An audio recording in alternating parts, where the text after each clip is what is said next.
1.5 ಕೋಟಿ ಅಲ್ಲ 10 ಕೋಟಿ ಕೊಟ್ಟರು ಕೊಡಲ್ಲ ಸರ್. ಇರೋ ದುಡ್ಡೆಲ್ಲ ಖಾಲಿ ಆಗುತ್ತೆ, ಒಂದ್ ಸೈಡ್ ತಗೊಳೋದಕ್ಕೆ ಖಾಲಿ ಆಗುತ್ತದೆ. ಇವಾಗ 50 ವರ್ಷ 60 ವರ್ಷ ಬರ್ತಿರೋರು 25 ವರ್ಷಕ್ಕೆ ನಿಗರ್ಕ ಬಿಡ್ಲಿ ಅಂತ ಈ ತರ ಮಾಡ್ತಿದ್ರ ಸರ್. ಡಿ.ಕೆ ಶಿವಕುಮಾರ್ ಸರ್, ಮಳೆ ಬೇಕು ಅಂದ್ರೆ ಪ್ರಕೃತಿ ಬೇಕು, ಹೊಟ್ಟೆ ತುಂಬಬೇಕು ಅಂದ್ರೆ ಬೆಳೆ ಬೆಳಿಬೇಕು ರೈತರು. ನೀನ್ ಎಸಿ ಒಳಗೆ ಕೂತ್ಕೊಂಡು ಒಕ್ಕಲುತನ ಮಾಡ್ಬೋದು, ಆದ್ರೆ ನಾವ್ ಎಸಿ ಒಳಗೆ ಕೂತ್ಕೊಂಡು ಒಕ್ಕಲುತನ ಅಂತ ಮಾಡೋದಲ್ಲ. ಕಾರ್ಖಾನೆಗಳನ್ನ ಸೃಷ್ಟಿ ಮಾಡ್ರಿ, ಒಳ್ಳೆ ನೀರ್ನ ನೀವು ಬಳಸ್ಕೊಂಡು ಕೆಮಿಕಲ್ ನೀರ್ನ ಬಿಡ್ತಾ ಇದೀವಿ. ಕಲ್ಮಶ ಆಗೋಕೆ ಯಾವ ಕಾರಣ? ನೀವೇ ಡಿ.ಕೆ ಸರ್ ಕಾರಣ.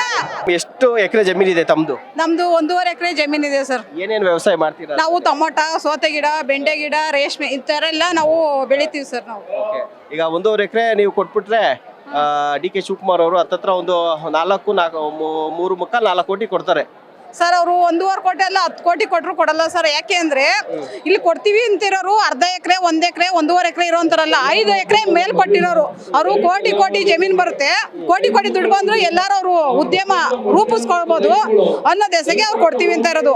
ನಾವೇನ್ ಮಾಡ್ತಾ ಇದೀವಿ, ನಾವು 1.5 ಎಕರೆ ಇದೆ, ನಾವು ಎಲ್ಲ ನಮ್ದೆಲ್ಲ ಜಮೀನ್ ಬಿಟ್ಬಿಟ್ಟು ನಾವು ಹೋಗಿ ಅವ್ರು ಕೊಡೋ ಅಂತ ಭಿಕ್ಷೆಗೆ ನಾವು ಮಾಡ್ಕೊಂಡ್ ತಿಂದೆ ಅಂದ್ರೆ ನನ್ನ ಮಕ್ಳನ್ನ ಯಾವ ರೀತಿ ಸಾಕನ?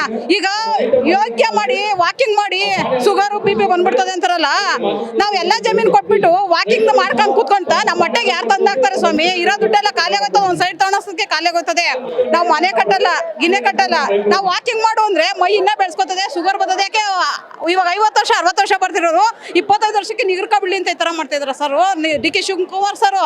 ಅದಕ್ಕೆ ಹೇಳ್ತಾ ಇದೀವಿ, ನಮ್ಗೆ ಯಾವ ಜಮೀನ್ ಅಕ್ವೈರ್ ಮಾಡೋದ್ ಬೇಡ, ನಾವು ವಾಕಿಂಗು ಇದು ಮಾಡ್ತೀವಲ್ಲ ವ್ಯಾಯಾಮನ, ಅದನ್ನ ನಮ್ಮ ಭೂಮಿಲಿ ಹೋಗಿ ಮಾಡ್ತೀವಿ. ನಮ್ಮ ಭೂಮಿಲಿ ಏನ್ ಮಾಡ್ಬೇಕು, ಬೆಳಗಿನ ಸಾಯಂಕಾಲದಲ್ಲಿ ಕಳೆ ಕೀಳೋದಾಗ್ಲಿ, ಬೆಳೆ ಹಾಕೋದಾಗ್ಲಿ, ತರಕಾರಿ ಕೀಳೋದಾಗ್ಲಿ, ಸೊಪ್ಪು ಕೀಳೋದಾಗ್ಲಿ ಅದ್ರಾಗ ಕಿತ್ಕೊಂಡು ನಾವು ವ್ಯಾಯಾಮ ಕಳ್ಕೊಂಡ್ ಬರ್ತಾ ಇದೀವಿ. ನಮ್ಗೆ ಯಾವ ವಾಕಿಂಗು ಬೇಡ, ನಮ್ಗೆ ನಾವು ಆರೋಗ್ಯವಾಗಿದ್ದೀವಿ. ಅವ್ರು ಹೇಳ್ತಾರಲ್ಲ ಹಸ್ರು ಉಳಿಸಿ ನಾಡ್ ಬೆಳೆಸಿ ಅಂತಾರಲ್ಲ, ಈಗ ಹಸ್ರು ಉಳಿಸಿ ನಾಡ್ ಬೆಳೆಸಿದವ್ರು ನೀವ್ ಎಲ್ಲಿ ಕಳ್ಸಕ್ ಎಲ್ಲಿ ತಯಾರಿಲ್ಲ. 15 ಲಕ್ಷ ಗಿಡ ಹಾಕ್ತಾವ್ರ ಅದಕ್ಕೆ ಅಂತ 15 ದಿವಸ ಸರ್. ಒಂದ್ ನಿಮಿಷ ಹೇಳತ್ತ ಕೇಳಿ, ಮಳೆ ಬೇಕು ಅಂದ್ರೆ ಪ್ರಕೃತಿ ಬೇಕು, ಹೊಟ್ಟೆ ತುಂಬಬೇಕು ಅಂದ್ರೆ ಬೆಳೆ ಬೆಳಿಬೇಕು ರೈತರು. ನೀನು ಮಳೆನೂ ಬೇಡ ಏನು ಬೇಡ, ಗಿಡ ನಾಶ ಮಾಡ್ಬಿಡ್ತೀವಿ ಅಂದ್ರೆ ನೀನ್ ಎಸಿ ಒಳಗೆ ಕೂತ್ಕೊಂಡು ಒಕ್ಕಲುತನ ಮಾಡ್ಬೋದು, ಆದ್ರೆ ನಾವ್ ಎಸಿ ಒಳಗೆ ಕೂತ್ಕೊಂಡು ಒಕ್ಕಲುತನ ಅಂತ ಮಾಡೋದಲ್ಲ. ಪ್ರಕೃತಿ ಏನ್ ಕೊಡ್ತದೋ ಅದನ್ನ ಉಸಿರಾಡ್ಕೊಂಡು ಅದ್ರೊಳಗೆ ನಾವ್ ಇರೋಂತ ಜನಗಳು, ನಾವು ಭೂಮಿ ಒಳಗೆ ಗೇಯ್ಕೊಂತ ಉಸಿರಾಡ್ಕೊಂತ ಪ್ರಕೃತಿ ಒಳಗೆ ನಾವೊಬ್ರು ಪ್ರಕೃತಿಯಾಗಿ ಬೆಳೆದೋಗ್ತಾ ಇದೀವಿ. ಆ ಪ್ರಕೃತಿ ಒಳಗೆ ಇರಕ್ಕೆ ನಮ್ಗೆ ಬಿಟ್ಕೊಡಿ.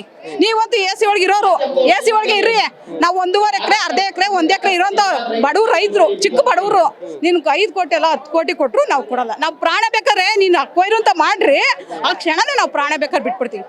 ಹೌದು ಸರ್, ಬಿಟ್ಬಿಡ್ತೀವಿ ಪ್ರಾಣನ. ಇದು ನೀವೇನ್ ಮಾಡ್ತೀರಾ? ನಿಮ್ದು 1000 ಎಕರೆ ನಿಮ್ ತಾತರು, ನಿಮ್ ಮಕ್ಳು, ಮರಿ ಮಕ್ಳು, ಮೊಮ್ಮಕ್ಳು, 3 ಮಕ್ಳು ತಿನ್ನೋವಷ್ಟು ಅಧಿಕಾರ ಇದೆ ನಮ್ಗೆ. ಇದು ತಿಂದ್ರೆ 1 ತಿಂಗಳೊಳಗೆ ಕಳ್ಕೊಳಂತ ಇದಿದೆ. ಆಮೇಲೆ ಹೋಗಿ ನಾವು ಜೀವನ್ ಪರ ಅಂತ ಎಲ್ಲೂ ಗೆಯಕ್ ಶಕ್ತಿ ಇಲ್ಲ ಸರ್. ನಮ್ಗಿರೋ ಕಾಯಿಲೆ ಒಳಗೆ ಶುಗರು, BP ಎಲ್ಲ ಪ್ರತಿಯೊಂದು ಬರ್ತದೆ ಅಂತಾರೆ. ಇಲ್ಲ ಅದು ಯಾರು ಹೇಳ್ತಾ ಇದ್ರು ಮೊನ್ನೆ, ಈ ಕೊಳಚೆ ನೀರಾಗೆ ನೀವು ಬೆಳೆ ಬೆಳ್ಕೊಂಡ್ ತಿಂತಿದ್ರಲ್ಲ, ಈ ಕೊಳಚೆ ನೀರಾಗ ಬೆಳೆಯಕ್ಕಾಗಲ್ಲ ಅಂತ ಇದ್ರು. ಯಾರ ಕೊಳಚೆ ನೀರಾಗ ಬೆಳೆಯಕ್ಕಾಗಿಲ್ಲ ಅಂದ್ರೆ ಏನು, ಪಂಪ್ ಸೆಟ್ ಹಾಕೊಳ್ಳಿ. ನಿಮ್ ಕೈಲಿ ಕೊಳಚೆ ನೀರು ಬರ್ತದಲ್ವಾ, ಅತಿ ಸಣ್ಣ ರೈತರು ಕೊಳಚೆ ನೀರಾಗ ಬೆಳೆದವ್ರು ಅವರು ಇದನ್ನ ಉದ್ದಿ ಬಳಸ್ಕೊತಾರೆ. ಆದ್ರೆ ನೀವು ಕೊಳಚೆ ನೀರ ಬೆಳೆಯ ಅಂತಾರು ಅವ್ರೇನೋ ಟಾಯ್ಲೆಟ್ ನೀರಂತೆ, ಬಾತ್ರೂಮ್ ನೀರಂತೆ, ಹೆಂಗುಸ್ರು ನೀರಂತೆ ಅಂತ ಹೇಳ್ತಾ ಇದ್ರಲ್ಲ, ಹೆಂಗುಸ್ರು ನೀರಾಗೆ ನೀವು ಬೆಳೆಯಕ್ ಹೋಗ್ಬೇಡಿ. ನಾವು ಅತಿ ಸಣ್ಣ ರೈತರು ಏನಿದೀವ, ಹೆಂಗುಸ್ರು ರೈತರ ಪ್ರಕೃತಿ ಏನ್ ಮಾಡ್ತದೆ, ಒಳ್ಳೇದನ್ನ ಆರಿಸ್ಕೊಂಡು ಕಲ್ಮಶವಾದದನ್ನ ಅಲ್ಲೇ ಬಿಟ್ಕೋತದೆ. ಅದು ನಮ್ಗೆ ಒಳ್ಳೆ ಸಮೃದ್ಧಿ ಕೊಡ್ತದೆ, ನಾವು ಅದ್ರಾಗ ಬೆಳ್ಕೊಂಡ್ ತಿಂತಾ ಇದೀವಿ. ನೀವು ಬೆಂಗಳೂರು ಕೊಳಚೆ ನೀರು ಅದು ಇದು ಅಂತ ಹೇಳ್ಕೋಬೇಡ್ರಿ. ನಮ್ದು ಈ ಪ್ರದೇಶ ಅತ್ಯುತ್ತಮ, ಎಲ್ಲರಿಗಿಂತ ಅತ್ಯುತ್ತಮ ಆಗದೆ. ನಾವೆಲ್ಲ ತಿಂದು ಎಲ್ಲ ಹಿರೀಕರು 100 ವರ್ಷ, 80 ವರ್ಷ, 90 ವರ್ಷ, 120 ವರ್ಷನೂ ಬದುಕ್ತಾ ಇದಾರೆ, ಯಾರು ಸತ್ತೋಗಿಲ್ಲ. ಕಲ್ಮಶ ನೀರು ಅಂತ ನಾವೇನ್ ಮಾಡಿಲ್ಲ. ಕಲ್ಮಶ ಆಗೋಕೆ ಯಾವ ಕಾರಣ? ನೀವೇ ಡಿ.ಕೆ ಸರ್ ಕಾರಣ.